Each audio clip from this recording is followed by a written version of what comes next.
శ్రీనివాసరావు మీరు చెప్పాల్సింది చెప్పారు కదా, నేను చెప్తా మీకు సమాధానం. చెప్పండి, మా సేవ అక్కర్లేదా చెప్పండి.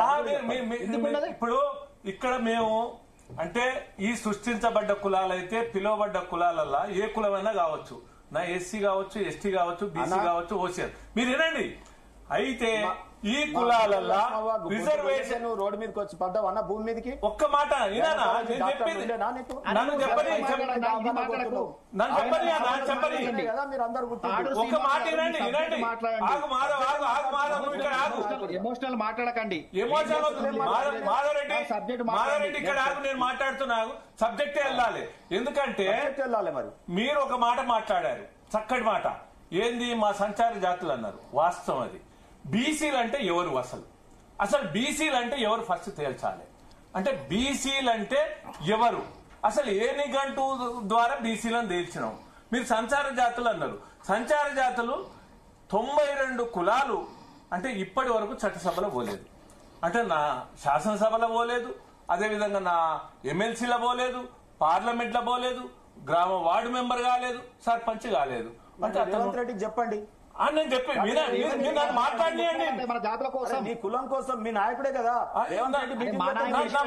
నన్ను మాట్లాడియండి. శ్రీనివాస్ గారు ఇది సమాజానికి వెళ్ళిపోనియండి, మీరు వెళ్ళిపోనియండి. నేను ఏమంటున్నంటే ఈయన రెడ్డి సంఘం మీటింగ్లు పెట్టిండు కదా, మరి ఆయన సూచించాలి కదా ఇది. మీరు నన్ను చెప్పనియండి శ్రీనివాస్ గారు. ఇప్పుడు సంచార జాతులకు రిజర్వేషన్లు కావాలన్నా వద్దా మీరు చెప్పండి.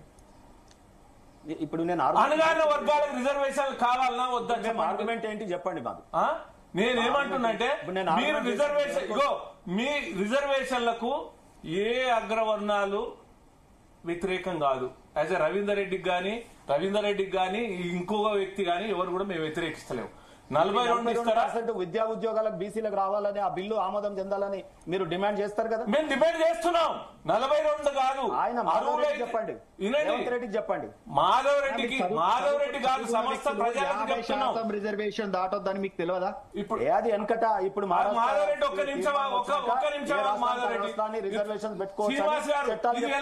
శ్రీనివాస్ గారు మీరు వెళ్ళాలి. ఇది ఏంటంటే ఇప్పుడు చూడండి, మీరు అన్నారు గంగిరెద్దులో అన్నారు. నిజంగా వాళ్ళు ఎంత, వాళ్ళ కంట కోసే ఎంత, మనలో ఎంతో ఆనందం నింపినటువంటి ఈ రోజు గంగిరెద్దులు వాళ్ళకు ఎక్కడున్నారు చెప్పండి మీరు. అదే విధంగా ఎవరు పరిపాలించారు? మీ కులస్తులే కదా. ఇక్కడ అసలు విషయం ఇను అగ్రకులాలు అనే వాళ్ళు తెలంగాణ రాష్ట్రానికి ముఖ్యమంత్రి అయిన వినండి.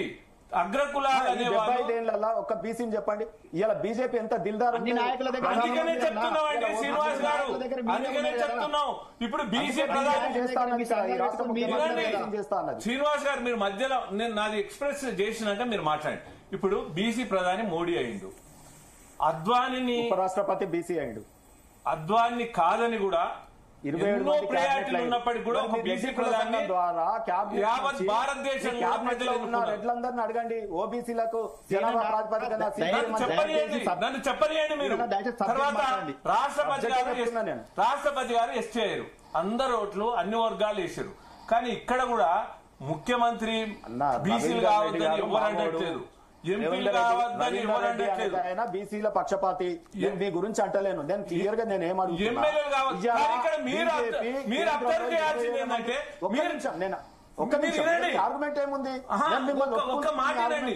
మీరు గమనించాల్సింది ఏంటంటే గద్దొచ్చే కోడిపిల్లు ఎత్తుకపోయినట్టు ఏదైతే అణగారిన వర్గాలకు న్యాయం జరగాలనో, ఏదైతే అభివృద్ధి ఫలాలు, ఇది రిజర్వేషన్ ఫలాలైనా, అభివృద్ధి ఫలాలైనా, సంక్షేమ ఫలాలైనా, విద్యా ఫలాలైనా, ఉద్యోగ ఫలాలైనా, ఇది జాతి సంపద.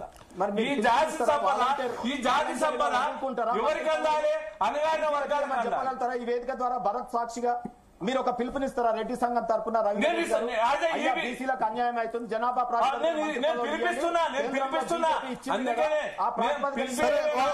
ఒక్క నిమిషం ఎంబీసీల ఇష్యూ డిస్కస్ చేద్దాం, ఎందుకంటే శ్రీనివాస్ గారు కూడా ఉన్నారు. ఒకసారి